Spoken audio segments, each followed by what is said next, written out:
Oh, excuse me, bajatu. Badakizu non dagoen Guggenheim museoa? Oh, ze ondo etorriko zitzaidan egitea frituk bat.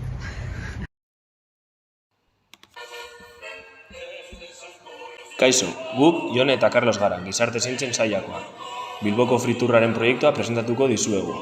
Bigarren DBH-ko ikasleentzat dago zuzenduta eta hirien gaia lantzeko erabili dugu. Ibilbidearen geltokiak hurrengo hauek izango dira. Ikastetxetik atera, Azkuna zentroa ikusi, Moyua plazara joan eta Alde Zaharran Arriaga antzokia ikusi bebai, udaletxetik pasatu eta Guggenheima gure ibilbidea bukatzeko. Bilatzen diren helburuak hurrengo hauek dira. Ikasleak euren hiria ondo ezagutzea, hiriak zelan antolatuta dauden ezagutzea eta hiri-mapak interpretatzea. Aplikatutako metodologiak.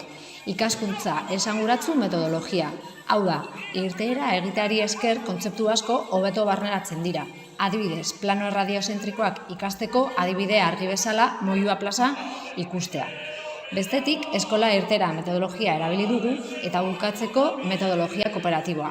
Elkarlana sustatzen duen lana delako. Ebaluazio sistemari dagokionez, irakasle eta ikaskideen artean ebaluatzen da. Lan idatzia notaren 50% da. Gero, aurkezpenak, hau da, beraien azalpenak, notaren 30%. Azkenik, ikaskideen artean nota jartzen dute, eta hori 20% da. Ordurako ikaskuntza bi ataletan banatu dugu. Akademikoki informazioa bilatzea eta kudeatzea lotu dugu eta bestetik euren hiria ezagutzea.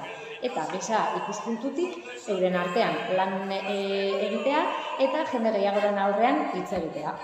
Gero, erabilitako metodologiak bi izan dira. Alde batetik ordenagailua informazioa bilatzeko eta bere lana egin ahal izateko eta azkenik gure oinak, irtera egiteko beharrezkoak izan dira.